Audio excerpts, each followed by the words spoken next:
بسم اللہ الرحمن الرحیم۔ شروع اللہ کے نام سے جو بڑا مہربان اور نہایت رحم کرنے والا ہے۔ اللہ تعالیٰ مجھے اور آپ سب کو دین اور دنیا کی بھلائیاں عطا کریں، آمین۔ میری پیاری بہنوں اور بھائیوں، السلام علیکم۔ آج ایک بار پھر صدقہ جاریہ میں آپ کی خدمت میں ایک بڑا پیارا سا وظیفہ لے کر حاضر ہوئی ہوں۔ یہ اللہ تعالیٰ کا ہم پر احسان ہے کہ اس نے ہمیں مسلمان پیدا کیا، ہمیں ایمان کی دولت سے نوازا اور ہمیں سوچنے سمجھنے کی طاقت عطا کی اور ہماری رہنمائی بھی فرمائی۔ ایسی رہنمائی فرمائی کہ نہ صرف ہماری یہ زندگی خوشحال ہو جائے بلکہ اس کے ساتھ ساتھ ہماری اصل زندگی بھی جو ہمیشہ کی زندگی ہے وہ بھی پرسکون ہو جائے۔ یاد رہے کہ اللہ تعالیٰ ہمارا خالق ہے، وہ ہم سے بہتر جانتا ہے اور وہ بہتر جانتا ہے کہ ہماری ضروریات کیا ہیں۔ تو پیاری بہنوں اور بھائیوں، جس طرح اللہ تعالیٰ نے ہماری جسمانی ضروریات کے لیے طرح طرح کی نعمتیں اور راحتوں کے سامان پیدا فرمائے اور ان کو حاصل کرنے کے لیے انسان کو کوششیں کرنے اور محنت کرنے کا جذبہ عطا کیا، وہاں اللہ نے ہمارے لیے روح کی خوشی اور تسکین کے سامان بھی پیدا فرمائے۔ لیکن آج کل ہم دیکھ رہے ہیں انسان مالی زندگی میں تو ترقی کرتا جا رہا ہے، لیکن روحانی طور پر یہی انسان کمزور ہوتا جا رہا ہے۔ جتنی دنیا کی راحتیں اور سہولتیں ہمیں میسر آتی جا رہی ہیں، اتنا ہی زیادہ ہمارا دل کا سکون اور روح کی تسکین ختم ہوتی جا رہی ہے۔ آپ نے کبھی سوچا ہے ایسا کیوں ہوتا ہے یا ایسا کیوں ہو رہا ہے؟ اس کی کیا وجہ ہے؟ کیا خوشی صرف مال و دولت کی کثرت کا نام ہے، یا خوشی صرف اچھا لباس پہننا یا اچھی چیز خریدنا خوشی کا نام ہے؟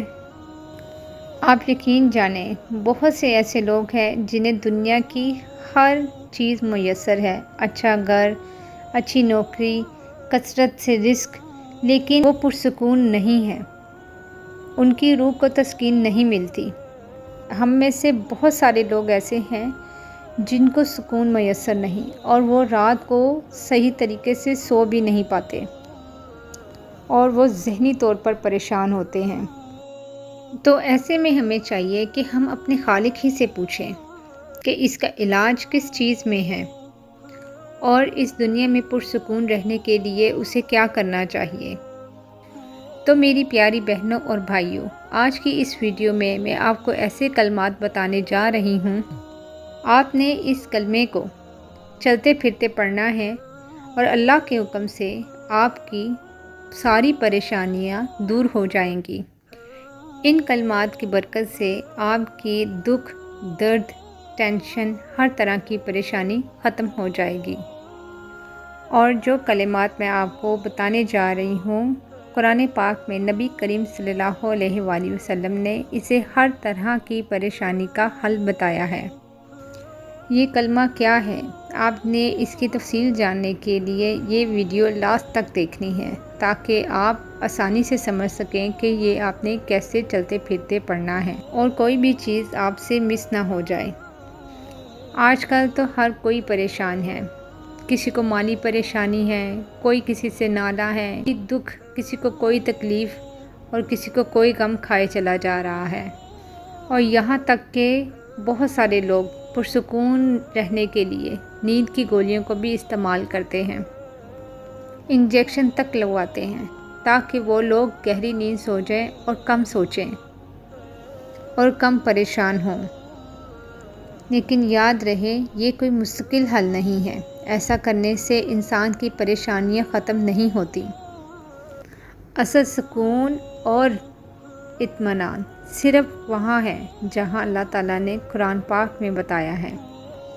ہمیں چاہیے کہ ہم اپنی پریشانیوں کا حل قرآن پاک میں تلاش کریں اور دیکھیں کہ ہمارے پروردگار نے پریشانیوں کا حل کس چیز میں بتایا ہے، دل کا سکون ہمارے رب نے کس چیز میں رکھا ہے۔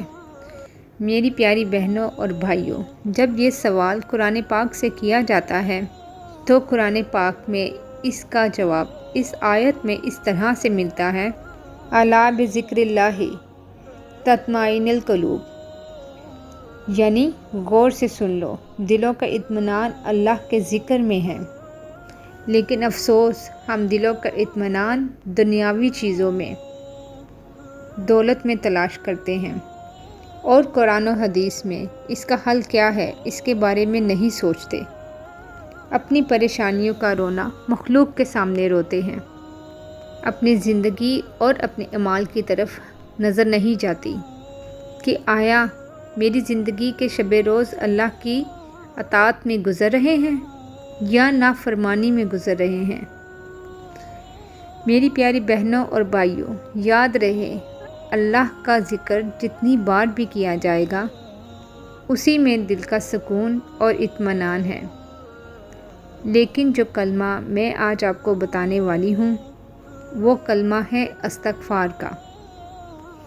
یاد رہے کہ اس کلمے کو بھی اللہ تعالیٰ کے نبی حضرت محمد صلی اللہ علیہ وآلہ وسلم نے پریشانیوں کا حل بتایا ہے، اور قرآن نے بھی اس کلمے کی برکات بیان کی ہیں۔ نبی کریم صلی اللہ علیہ وآلہ وسلم کا فرمان عالی شان ہے کہ جو شخص استغفار کو اپنے اوپر لازم قرار دے دیتا ہے تو اللہ تعالیٰ اسے ہر رنج و غم سے نجات دیتے ہیں، اور اس کے لیے ہر تنگی میں سے نکلنے کی راہ بنا دیتے ہیں، اور اس کو ایسی جگہ سے پاک اور حلال روزی عطا کرتے ہیں جہاں سے اس کو گمان بھی نہیں ہوتا۔ کیا آپ جانتے ہیں استغفار پر اللہ تعالیٰ کا کیا کیا انعامات نوازنے کا وعدہ ہے؟ رزق میں تنگی اور پریشانیوں کا تعلق بارشوں سے ہوتا ہے، اور اس کا وعدہ استغفار سے ہے۔ معلوم ہوا کہ رزق کا مسئلہ ہو تو کثرت سے استغفار کرنا چاہیے۔ اسی طرح سے مال و دولت اور اولاد کا ذکر بھی آیا ہے کہ استغفار کرنے پر اللہ تعالیٰ مال اور اولاد عطا کرتا ہے۔ لہٰذا مال کے حوالے سے پریشان ہو یا بے اولادی کا مسئلہ ہو تو بس استغفار کی کثرت کریں۔ الغرض جو بھی پریشانی ہو اس کا حل اللہ تعالیٰ نے استغفار میں رکھا ہے۔ اب میری پیاری بہنیں اور بھائی خود ہی سوچ لیں کہ پریشانیوں کا حل اللہ نے کس میں رکھا ہے، اور آپ سب اس حل کو کس میں تلاش کر رہے ہیں۔ یاد رکھیں، استغفار کے مختلف کلمات ہیں۔ آپ کو جو بھی کلمات یاد ہیں آپ وہ پڑھ سکتے ہیں، یا جو آپ آسانی سے پڑھ سکتے ہیں، جو آپ کو چھوٹا لگے اور آسانی سے پڑھ سکتے ہیں آپ وہ پڑھ لیں جو میں آپ کو بتانے جا رہی ہوں۔ اگر آپ چاہتے ہیں کہ آپ مختصر کلمات سے استغفار پڑھیں تو آپ صرف استغفر اللہ بھی پڑھ سکتے ہیں۔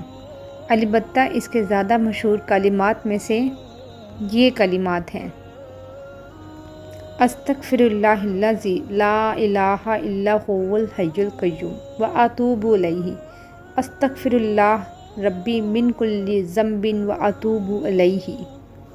اور اگر آپ اس طرح پڑھنا چاہیں: رب اغفر لی وتب علی انک انت التواب الرحیم۔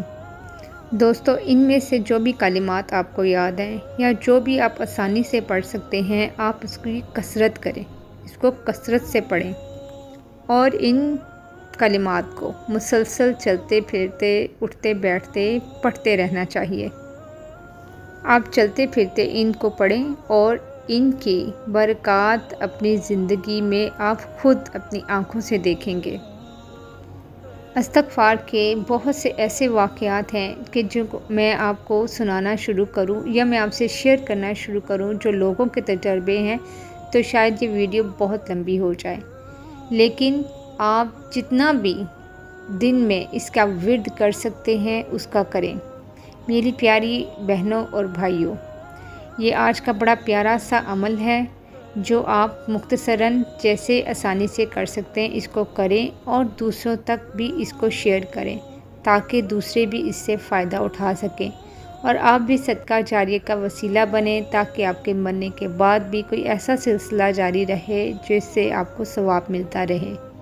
اس کو زیادہ سے زیادہ شیئر کیجیے گا۔ جزاک اللہ۔